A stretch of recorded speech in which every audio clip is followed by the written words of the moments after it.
મંત્ર જો હું ક્યાંક બાર ગમલો જાઉં ને એને આખું તો તારે તોફાન કરવાનું નહીં, કે તારી મમ્મીનું ધ્યાન રાખવાનું, બરાબર? પછી તારી મમ્મી કહે ને એમ બધું કરવાનું, પછી બે દીદીનું ધ્યાન રાખવાનું હો.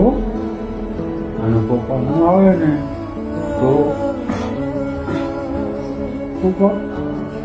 પપ્પા કરવાનું નહીં હો. શાંતિથી રહેવાનું, ડાયો થઈ જઈશ રોવાનું નહીં હો. હું તારું તું મને યાદ કરીશ ને એટલે હું તારી આગળ આવીશ હો. હું તારું ધ્યાન રાખીશ.